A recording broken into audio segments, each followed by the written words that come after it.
আসসালামু আলাইকুম। দেশ এবং দেশের বাইরে যেখান থেকে আজ এই ভিডিওটি দেখছেন সবাইকে অনেক অনেক ধন্যবাদ। আজ 12ই নভেম্বর, রোজ মঙ্গলবার।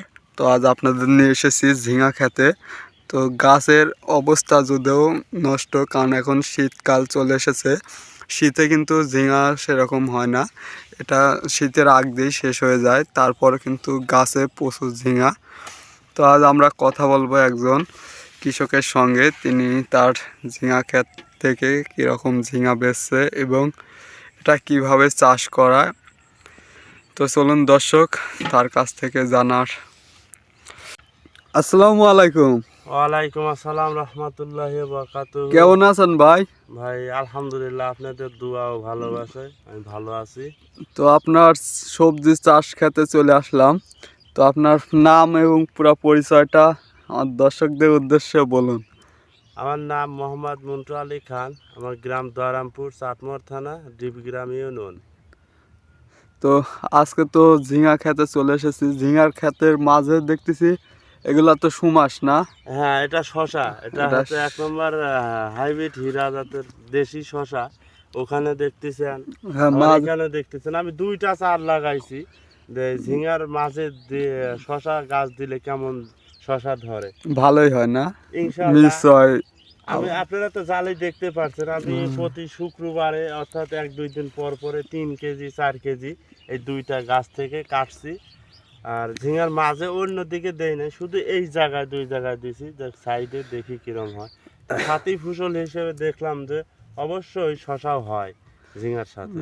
তো আজকে যেহেতু ঝিঙা নিয়েই কথা বলবো, তো ঝিঙা আপনার এগুলা কি সময় লাগাইছিলেন, কি মাসে? ঝিঙা এটা হচ্ছে যে সময় মানুষ সিম লাগায় সেই সময়টাই লাগাইছি, অর্থাৎ মাসটা হচ্ছে আষাঢ় শ্রাবণ মাস হতে পারে। কতদিন হচ্ছে আপনার ঝিঙা ক্ষেতের?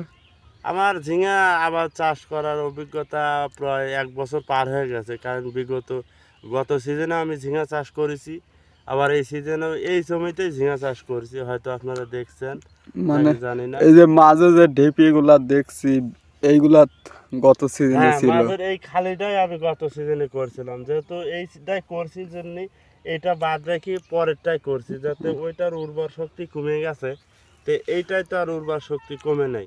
তো এটাতে গোবরের ফাঁস অর্থাৎ জৈব সার মিক্স করে এটাতে লাগাইছি, তারপরে এই যে ঝিঙা ক্ষেত তো দেখতেই পারলেন। জৈব সার দিলে তো কীটনাশকের চাহিদাটা কম। ঝিঙাতে এমনি কীটনাশক কম, আর জৈব সারে আপনাদের এখনো দেখাই অনেকগুলো আছেই হয়তো।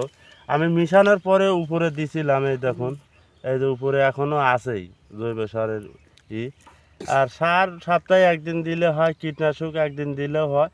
সিমের মতো অত কীটনাশক লাগে না, ঝিঙেতে অত পচন আসে না, অত মানে পোকার আক্রমণ হয় না। তো এগুলা কয়দিন পর পর উঠান? 1 দিন পর পর, 1 দিন পর পর আপনাদের দেখাচ্ছি যে কত বড় বড় সাইজ হয়েছে। আজকে তারপরে একটু কম আছে, কারণ 1 দিন পর পর গাছের একটু বয়স হয়েছে। গাছের শেষ টাইমে চলে এসেছে। আর তো এটা আবাদ করে কি রকম আপনি লাভবান হয়েছেন?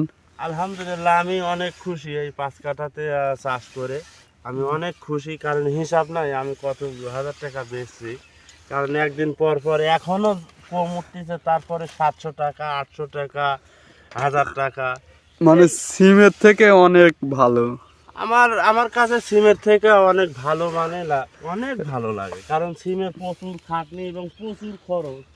আর সেই অনুযায়ী কিন্তু সিম চাষিরা ভাই এবছরে কিন্তু লাভ হয়তো কেউ করবে অন্য চাষিরা। আর আমার কাছে এই ঝিঙা আমার কাছে ভালো। কি রকম বিক্রয় করলেন আপনি ঝিঙা? মাশাল্লাহ, ভালোই বিক্রি করছি। এগুলো তো হিসাব নাই, মনে রাখাও সমস্যা, যেহেতু অল্প 1 দিন পর পর আনতেছে, সংসারে খরচ করা যেহেতু হচ্ছে, এটা সেটা কিনা সব কিছু। দেখুন এখানে কিন্তু অনেক জালি, প্রতি এই গিরায় দেখুন, গিরায় সুমা। একদম শশা, খালি মাত্র টেস্ট করার জন্য 2টা চার আমি শশার খেতে মানে ইয়ে দিছি। এই দেখুন, আর আজকে ঝিঙার হয়তো সাইজটাও কম পাচ্ছেন, অন্য দিন আসলে মানে হয়তো আপনি। ঝিঙার গাছের বয়স যেহেতু শেষ হয়ে এসেছে, আবার এটা কি মাসে লাগানো যাবে যারা এটা নতুন লাগাতে চায়?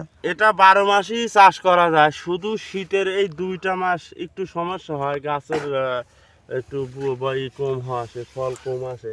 তাছাড়া ঝিঙে চাষ, সবজি চাষ অবশ্য 12 মাসই করা যায়। মানে সামনে ডিসেম্বর নভেম্বর পার হলে আবার হ্যাঁ, নতুন আবার লাগানো যাবে। জানুয়ারি থেকে শুরু করবেন, আবার 1 বছর 6 মাস, আবার কন্টিনিউ সারা 12 মাসই। শুধু শীত শীতের সময় তো যে কোনো সবজি ফসলের একটু বেশি ওঠে, কিন্তু ঝিঙের কারণে হচ্ছে ঝিঙের পাতা এবং গাছ সব কিছুই মানে হয়ে যায়, বয়স হয়ে যায়। তো যারা নতুন লাগাবে তাদের উদ্দেশ্যে কিছু বলুন, অবশ্যই কিভাবে লাগাবে তারা? যারা নতুন চাষি ভাইরা অবশ্যই তাদের জন্য পরামর্শ আছে। আপনি যদি কোনো কৃষক ভাই লাগাতে চায়, তাহলে আপনি সিঙ্গেল বেড করতে পারেন, ডবল বেড করতে পারেন। তো অবশ্যই বেডের মানে ঝিঙে গাছের যে দেবেন, এর দূরত্ব যাতে গ্যাপ 2 হাত থাকে। 2 হাত পর পর আপনি বেডটা রোপণ করবেন।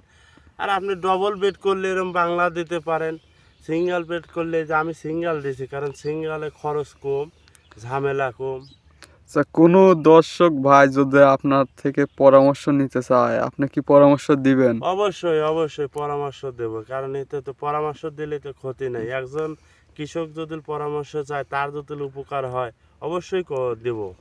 তো দর্শক যারা ঝিঙা চাষ করতে চান তারা যদি কোনো পরামর্শের প্রয়োজন হয় অবশ্যই আমাদের সঙ্গে যোগাযোগ করবেন। আমরা নেক্সট ভিডিওতে বিস্তারিত আপনাদের প্রশ্নের উত্তর দেওয়ার চেষ্টা করব। ভিডিওটি এখানে শেষ করছি। আপনি যদি আমাদের চ্যানেলে নতুন হয়ে থাকেন অবশ্যই চ্যানেলটি সাবস্ক্রাইব করে পাশে থাকবেন। সবাইকে অনেক অনেক ধন্যবাদ। আসসালামু আলাইকুম।